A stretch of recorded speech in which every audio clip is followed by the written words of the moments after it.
Zeno Clash kicks butt. The 2000s were a bit of a golden age for the first-person brawler. Vomiting into the toilet and breakdown, flushing out into the grimy sewers and Condemned, pounded flat into Action Doom 2, and then, I guess, morphed into something really cool and alien-looking here in Zeno Clash. But as much as I make that comparison, I also gotta say, Zeno Clash really just isn't anything like the rest of those, in more than one sense. Now, I won't make any secret about it. My initial plan for this video was more of a thorough of the narrative of the games, the characters, and themes. I'd still like to talk about those a bit, but I don't know. The initial script I'd been drafting up felt too big, and too formal, and too synopsis-y. Not quite the right vibe, not for how I want to talk about Zeno right here. To me, these games are like the definition of freewheeling creativity. A lot of Ace Team's shit feels that way to me, really. They very much are just creative and interesting people who make whatever seems cool to them. It doesn't take close examination to see it either. Just peep ZANZAN. This game is basically one of their debut works, the first real big artistic showcase for Edmundo Bordeu, main artist and writer behind a lot of this stuff. And goddamn if you can't see it. I've never seen a Doom mod that looks like this before, or since. It was one of the first big mods to use Z-Doom. Yes, OG Z-Doom, not even GZ Doom's 3D model support. And, well, you can totally see that, but hey, it's distinct. This isn't the most accurate portrayal of the original work behind it. That only runs on Z-Doom, not GZ Doom. They are different. This footage is more specifically from the GZ Doom port of ZANZAN, which, according to the page, is mostly accurate, but is missing some lighting and reflection effects. The site for ZANZAN's actually still up, complete with the original comic pages the author wrote and illustrated to illustrate its world and the events leading up to the game itself. Some really heartful stuff here that does a lot to tag a sense of humanity, literally, I guess, onto these weird alien dudes. And that does define the whole vibe of ZANZAN itself. A short little 30-minute romp with decent level design and action, but most primarily, memorable and believable characters set to clash against each other for varied and gray reasons, largely created of a lack of interpersonal understanding and empathy for each other. Legit kinda tragic, sad shit. I really recommend giving this game a shot if you love that kind of weird little narrative experimentation in a game. It is, if nothing else, a really cool early example for the kind of thematic shit we've got going on in the clashes.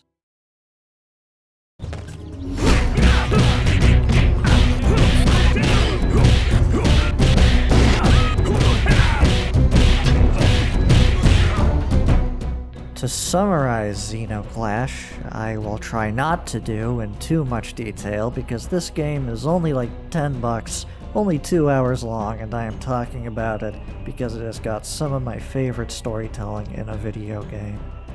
It also runs on the Half-Life 2 era source engine, so your toaster can probably run it just fine. But I necessarily can't tell you how I feel about this game without touching on its story at least a bit. So first I'll talk about how good punching people in it feels and try to inspire you to play it by extolling the sheer physicality and brutality of its exploration of the way of the fists. Zeno Clash does not give you the most complex or most varied toolset in the world, but it does give you a set of weapons that feel very immediate, very responsive, very reflexive, and very destructive. Between punches, kicks, throws, and twists, we pilot our boy, our man, problematic anarchist and LGBT rights ally, Gat, through a tightly constructed personal odyssey where he is confronted with the inevitable downfall he visits upon himself via his own strict ideals as a person, and how they twist him against the foundations of the strange, beautiful world we call Xenozoic. Visiting such inevitable downfall requires him to kick his own siblings off bridges, detonate crazy forest people with skull bombs, gun down the local gangs, and smash elephants with a hammer. Every level in Zeno Clash throws you into intricate little arenas to throw hands with a variety of iconic recurring bad guys out to cave in your skull. While combat will involve the occasional weapon, such as scattered gun or a scatter gun, Gat himself is a trained human weapon, capable of taking on most opponents with nothing but his own 2 guns. No need for metal pipes in this man's hand. He is, himself, the perfect weapon. No way.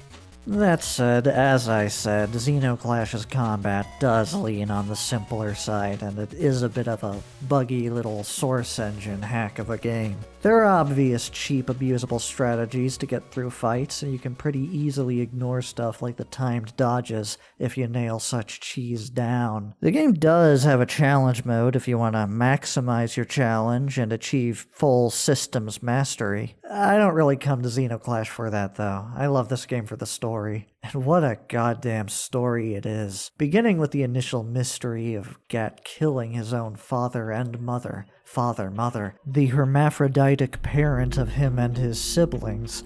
The only thing that saves Gat from succumbing to his own despondency is his relationship with his one remaining friend, Deidre. So you were going to wait here till your million brothers and sisters got here and killed you? Get up, you Tef.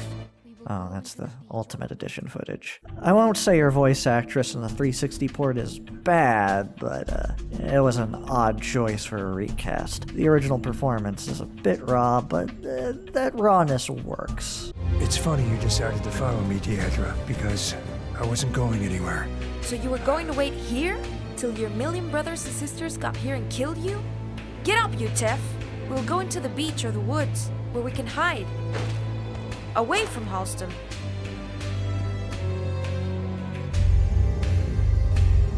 I'm glad you came, Deidre. Seems now it's my turn to follow you. It is a story that, right off the bat, immediately grips you with presenting its unique world and cast. While it goes down roads that could be referred to as just utterly bizarre and captivatingly strange, what I think pulls this game together, beyond, of course, its gorgeously strange world, steeped in this sort of reverence and appreciation for the ugly and surreal, this genuine sort of warm love for all life within it, that reshapes it into its own sort of beauty. The art of Zeno Clash could be compared to the art of something like Oddworld, but is also completely incomparable at the same time. It lacks its cynicism, its edge. Oddworld's world may be odd, but it is made as a dark, satirical mirror of our own. Xenozoic ain't that. Xenozoic is a world of its own. A world that only mirrors us, insofar as the people within it are themselves human. Even if they ain't. Homo sapien, Homo avian, Homo... Anyway, in Xenozoic, we're all homos. Zeno Clash 2 really exemplifies this with a bit where Got and Remot meet a 3-headed monkey and just refer to him as like a dude. He's just a guy. This is such a wild way of showing how the people here really, literally, do not see race in the most fundamental aspects. They don't see species. If you can hold conversation, you're just a dude. Doesn't even matter what language it's in. And it is as such that Zeno Clash's story reflects this. Complex, multi-layered, despite seeming simple on the surface. It's transgressive in ways people don't even think about enough to notice at the time. Gat is himself a layered character. Funny, kinda dumb in a weirdly adorable way, but also admirably true to himself. And also, like, a really tragic victim of abuse. Like, holy shit, like, most of the people Gat knows have inflicted some really fucked up trauma on him. Like, holy shit, man. Our boy's idolization of a people who take personal freedom so far as spending their days pissing on themselves and trying to eat each other is the comical extreme, showing how dedicated Gat is to that level of freedom, even if it starts to stretch the bounds of logic and personal health. Without getting too into details, well, I guess I have to get into them a bit.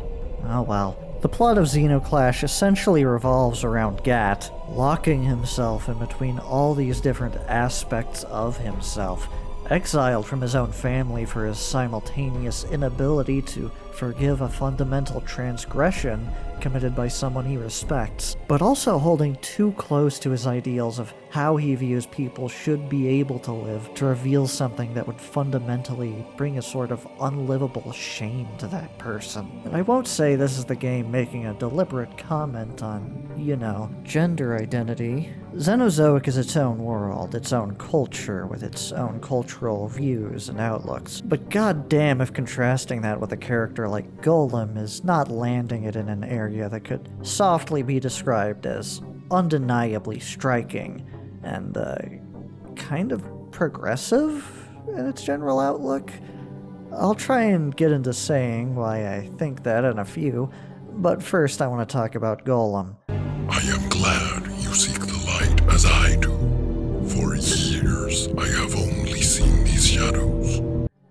Golem in this first game has not even gotten most of his texture as a character yet.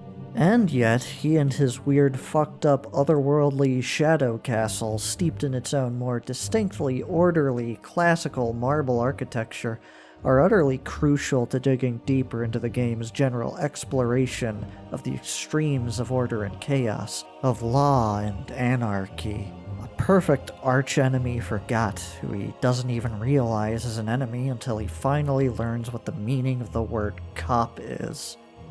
Zeno Clash 1 is amazingly varied, tightly built, utterly gorgeous in more ways than one, and ends in a shocking revelation that works entirely on a very small-scale, personal level, without revealing too much of the world itself, and largely just leaving you with yet more questions about the world that Golem promises answers for. Someday. Maybe once he finishes playing with his Rubik's Cube. So it's a good thing we are long past someday, and that Zeno Clash 2 has been out for about 11 years. And you know what? I fucking love that one too. Zeno Clash 2 also kicks butt.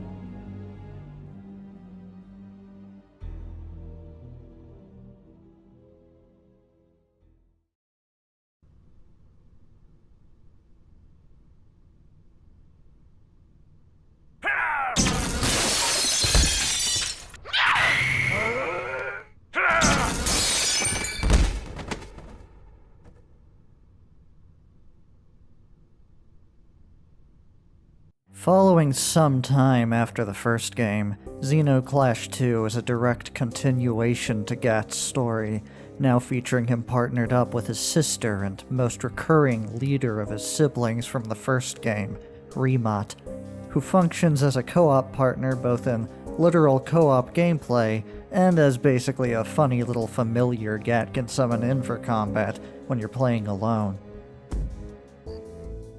Where she really shines, though, is as Gat's new travel companion, shooting daggers at him every time he dares open his mouth. Hey Gat, whatever happened to you and Dadra? That woman traveled to the end of the world with you. She didn't like my attitude after the Golem took charge. She says I can't imagine a better future. Yeah, you are weird in that way. Joining the Corrid of the Free and all that. I don't know why she'd put up with that. Thanks for the support. Speaking in terms of the basic combat gameplay, it is honestly just a direct upgrade over the first game. You've got more tools, more wacky weapons, more ways of expressing yourself through the fighting. If I was a mechanics-focused type of video game talker person, I'd have a lot to say about Zeno Clash 2 here. But I mostly just like exploring the vibes most of the time, so it's good that I have a lot of things to say about that too. Bringing Golem back to town resolved the threats to Gat's life, but weirdly enough, he and Father Mother actually seemingly cleared up their whole issue with each other in the end. Not a drop of bad blood left between them. But Golem is the mirror opposite of Gat, and Zeno Clash 2 is, in a wider sense, the Golem game. After getting Gat to drag him back to his home, Golem has decided to, in a word, civilize Xenozoic. Not strictly in a colonialist or imperialist sense. Golem just chose to import the concept of prison. And I fucking love what Zeno Clash 2 does with the fact that nobody in it is familiar with what a jail is. Wait, why are you here? What did you do? What Father-Mother did was bad too, but we're getting him out. I don't care what this guy did. The Golem is no one to decide what happens to him. This jail came out of nowhere. And, well, I guess it's basically impossible to talk around it by here, so if you care about not having the end of Zeno Clash 1 spoiled for you, close your eyes and cover your ears for the rest of this video. I can either make a 2-hour-long summary build up to here, or you can play the 2-hour-long video game either now or later. If you're still listening, I'll assume prior context or lack of care. Not only was Father-Mother imprisoned for the obvious crime of trying to murder Gat twice, but for kidnapping all of her children, as Father-Mother is, in Golem's words, biologically male. This is where all the gender stuff comes in, as this was revealed at the end of Zeno Clash 1. Golem and I think most other characters refer to Father-Mother as a he. But Gat knew this the whole time, and while Gat has referred to Father-Mother with male pronouns, he did in fact alternate between male and female, indicating that where he lands in view of it is somewhat floatier. He still considers Father-Mother both father and mother, and respects this in their identity, despite knowing any biological truth about them. Part of why Remat, being the new secondary protagonist, is so important and so refreshing, besides her more critical view of Gat as a person contrasting with Deadra's relative trust, relative neutrality in the overall conflict of the game as someone who just cares about keeping her father-mother safe, and not about any of the wider ideological stuff Gat and Golem are so concerned about. And through that, getting some funny interactions with Golem in the brief period they're all forced to work together. Harrow is in the middle of the pyre. Golem, you know everything. Was he burned by another Corwid, or did he burn himself? I seldom waste my time looking into the hearts of Corwid. Remat very expressly refers to Father-Mother with female pronouns, as, unlike Gat, she very much views her as a comforting mother figure. Remat is a relatively small part of the writing in both games, but she's pretty critically important to establishing why any of the children love Father-Mother as much as they do. The one way the games really showcase the love that is felt between them. Anyway, it's an odd thing for the sequel to a game not only to involve you rescuing and partnering up with the antagonist of the previous one, but to wholly and entirely forgive them because your guys just did not actually care that much about the bad thing they did. But Clash 2 is the Golem game. Gat had reservations about Father-Mother's actions, but he only wanted her to stop doing the bad thing, not to be punished for it. This is because he is, as mentioned, a super anarchist, to the point that Gat wholly and entirely disagrees with the concept of capital punishment, or the existence of a capital to deliver punishment in the first place. And so, Zeno Clash 2 features Gat and Remat going on a wacky and wild adventure to figure out more about Golem so they can defeat him and his weird Golem magic, win the right for Father-Mother to be a free, gender-fluid bird person, and destroy prison once and for all.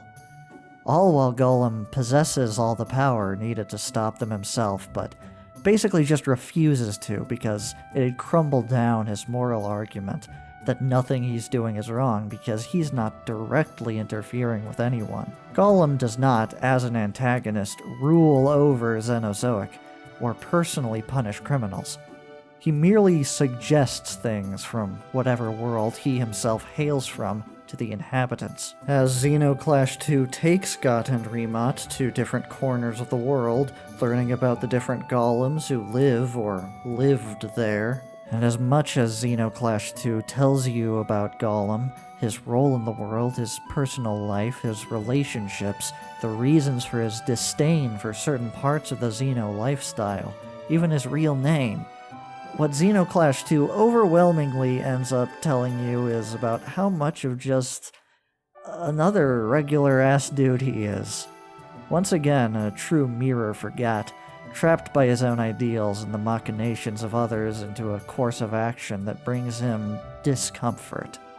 Golem's xenophobia in the land of the Xenos is a flaw in more than one way, and one that cripples him in just the same way Gat's flaws crippled his ability to confront his own situation. But there's a bit more of a sadness to Golems, more of a resignation built on some personal weakness and inability to break out of his own isolating worldview. Golem wants to do good, but his idea of good is relatively narrow, and while it plays closer to more normal, moralistic views that we would hold in real life, there's kind of a dogmatic line of thinking he's indoctrinated into that render his pure intentions a bit unactionable.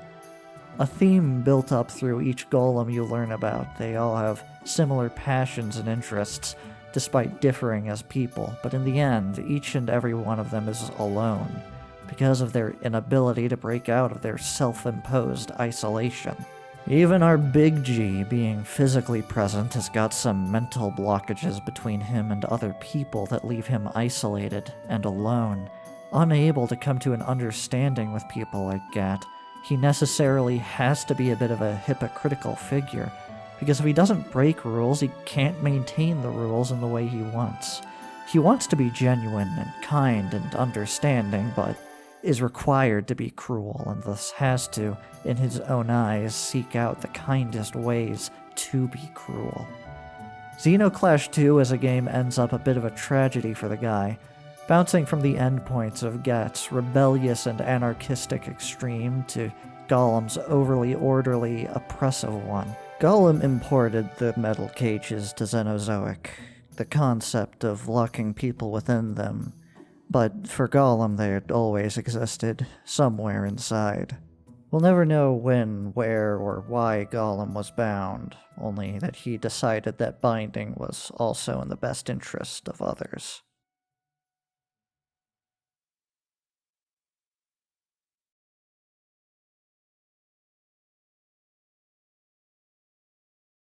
But, yeah, that's basically as deep as I can go into it without getting into direct spoilers. Were I doing the bigger video I had imagined, I might have broken down every individual aspect of this in exhaustive detail, but I don't think I can really be a Snaker or a Noah Caldwell or even really a Mandalore. Script gets too complex, I hit the bricks. If any of what I've had to say about their texts inspired you to check out either Zeno Clash here, I consider that a massive success. They're among my favorite games of all time. Really can't think of anything else like them. Of course, one more game bears mentioning, the last in the Xenozoic line, so far at least, 2023's Clash Artifacts of Chaos. I won't talk too much on it here, it's a game that deserves its own whole video if I ever want to talk about it in depth. But I can say, despite the shift in timeline, structure, and POV, it is absolutely the prime definition of a Zeno Clash experience. Clash kicks ass, and I would love to talk about it someday. Till then, it hits about as deep a sail as its older brothers, so absolutely give them all a shot. Hope you enjoyed the video. Maybe we'll talk about some cool Ace Team stuff again. I really do love these guys. But for now, I guess I should get back to doing overly long videos on Japanese games, so get back to it I will. See you again.